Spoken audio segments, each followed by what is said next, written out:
Olá, pesquisadores aqui presentes no 8º Seminário Internacional de Literatura e Cinema de Resistência. Eu sou Rodrigo Costa Tenreiro Aranha, aluno de Letras de Língua Portuguesa, bolsista PIBIC, UFPA, sob a orientação do Dr. Augusto Sarmento Pantoja, e faço parte do grupo de pesquisa Narrares, que estuda a narrativa de resistência.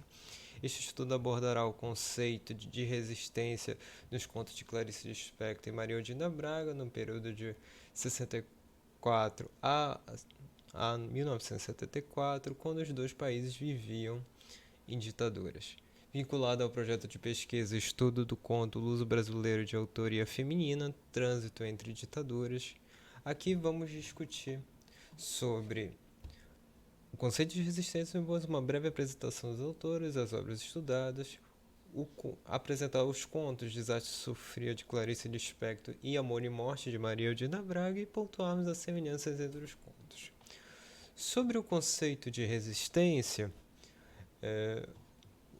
Alfredo Bose, no ensaio de narrativa, analisa que essa categoria se encontra intrinsecamente vinculada a uma relação dialética entre valores e antivalores que se opõem mutuamente. Ou seja, nesse sentido, resistir é opor-se à vontade alheia. Assim, ela pode representar com forma temática ou imanente, ou seja, na própria maneira de escrever, assumindo várias formas, mesmo quando a forma não consegue seguir força contrária, como afirma Sarmento Pantoja, página 141, 2016. Além disso, resistir é ir contra a lógica coisificante do indivíduo, apesar da dificuldade do efeito, já que a força ideológica é muito grande, conforme Adorno, 1980, página 273. Por fim, como Lawrence aponta no artigo Resistência, resistência é sinônimo de futuro. Somente resistindo podemos pensar em um projeto coletivo de futuro. No tocante às autoras, Clarice Lispector é considerada uma das mais importantes do século XX pela crítica literária. Sua contística é intimista, com 7 livros de contos publicados, a saber, alguns contos, 1952, Laços de Família, 1960, A Legião Estrangeira, 1964, Visibilidade Clandestina, 1971, A Imitação da Rosa, 1973, Via Cruzes do Corpo, 1974, Onde Estiveste essa Noite, 1974. Uma das mais proeminentes escritoras da literatura brasileira. João Maria Odinda Braga publicou Amor e Morte, 1970, Revolta das Palavras, 1975, Estação Morta, O Homem da Ilha e Outros Contos, 1982, Rosa de Jericó, 1992, A Filha do Juramento, 1995, O Jantar Chinês e Outros Contos, 2004. Ela é, sem dúvida, uma escritora premiada lusitana, caracterizada por uma cultística multicultural, marcada pela narrativa de viagem, que conquistou grande destaque em Portugal, tanto que a Associação de Escritores Portugueses fizeram um prêmio de literatura de viagem com seu nome em 2018. Porém, sua obra Amor e Morte é pouco pesquisada. Esses são os livros. Os livros que estudamos foi Imitação da Rosa, de Clarice Lispector, e Amor e Morte, de Maria Eudina Braga, como havia citado. A obra de Clarice reúne os contos favoritos da autora e os mais aclamados pela crítica literária. Além disso, é uma coletânea pouco pesquisada. Já a segunda obra levou o prêmio Ricardo Malheiros pela Academia de Ciência de Lisboa. Os dois livros estudados escolhemos para esse estudo 2 contos. O Desastre de Sofia, de Clarice Lispector, e Amor e Morte. O primeiro foi publicado pela primeira vez em 1964 no livro Legião Estrangeira, onde Clarice narra a história de Sofia, uma garota de 9 anos que, entusiasmada pelo seu professor, passa a fazer inúmeras perguntas que acabam tumultuando as suas aulas.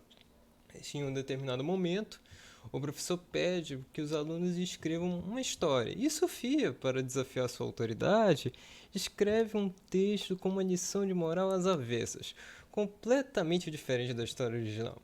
O professor, ao ler o texto, a elogia, o que deixa com raiva, traída e devastada, pois ela acreditava que os professores eram todos iguais, intolerantes, cerceadores da criatividade, por isso não aceitavam ser confrontados. Já o conto Amor e Morte, homônimo ao livro, Maria Odinda narra a história de Clara, uma mulher com 25 anos que foi com seu avô para um hotel em uma aldeia portuguesa, em uma pequena cidade. Depois de algum tempo, ela se apaixona por um filósofo e escritor que conhecia e admirava naquela cidadezinha. Eles tiveram um romance e aos poucos passou a entender que o amor tinha outro significado. Era agora uma mistura de procura e perda do desejo, ou seja, uma espécie de amor e morte. Sobre o protagonista dos contos, observamos que Sofia possui um comportamento anti-heróico, autoritário e violento. Precisa resistir para provar que o seu professor estava tentando enganar a todos com seu comportamento.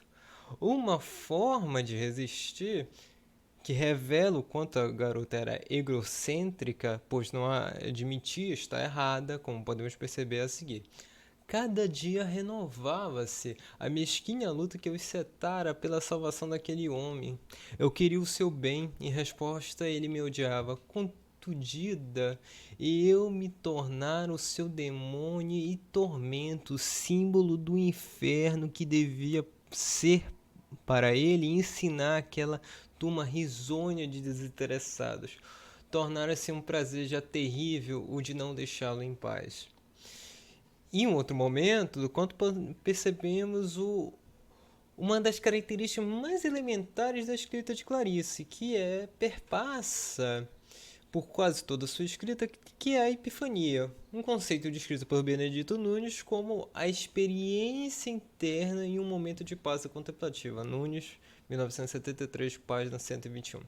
Vejamos a seguir como a Sofia se expressa isso. Minha salvação seria impossível. Aquele homem também era eu. Meu âmago ídolo que cairia ingenuamente nas artimanhas de uma criança confusa, sem candura, que se deixara docilmente guiar pela minha diabólica inocência.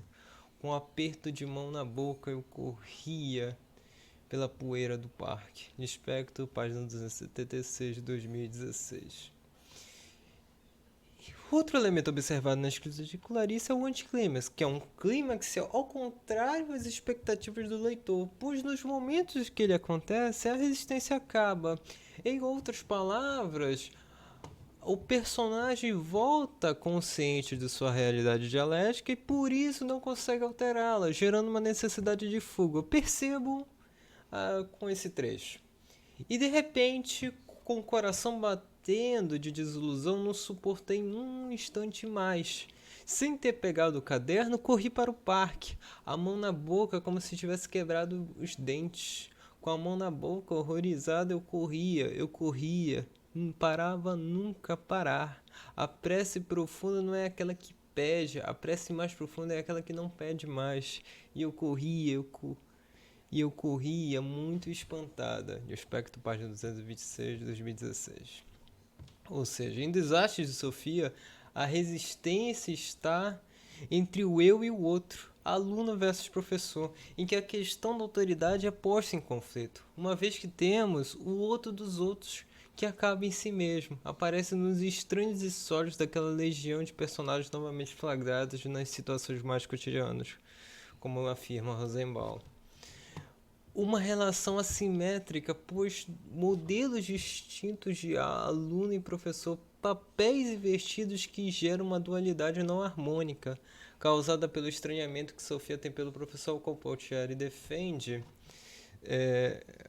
que faz parte do projeto estético da autora, quando analisa que ressalta ainda que, ao afirmar que Clarice busca a integração das alúdicas polaridades, a não ser que com isso significa um convívio estabelecido em bases harmônicas, ao contrário, se a dissonância e não harmonia é uma das marcas fortes da escritura de Clarice, isso parece deve ser a um projeto de uma integração fazendo-se como copresença dilacerada de elementos antagônicos. Já a personagem Clara, de Amor e Morte, de Maria Odinda destaca o conflito interior que move todo o enredo. Vejamos a seguir. Ela se esforça por ser verdadeira com ele, verdadeira consigo mesma.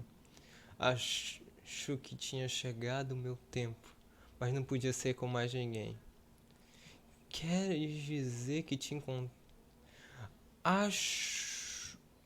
Queres dizer que te encontrastes em mim? A voz traiu uma leve emoção. Deixa eu ver se te compreendo. Amor pra ti é procura, é perda. Podemos descartar dois elementos recorrentes à escrita de Maria Odinda: o cosmopolitismo e o uso do narrador onisciente e intruso. O primeiro conceito está relacionado à necessidade da narrativa ter inúmeras marcas internacionais, um traço bem presente na produção dessa escritora lusitana, pois apesar do conto ele ser ambientado em uma vila portuguesa, temos personagens de referência à Guerra de Canudos, a presença do filósofo Menos, que é um escritor conhecido internacionalmente. Por fim, um hotel é descrito como um espaço cosmopolita por excelência.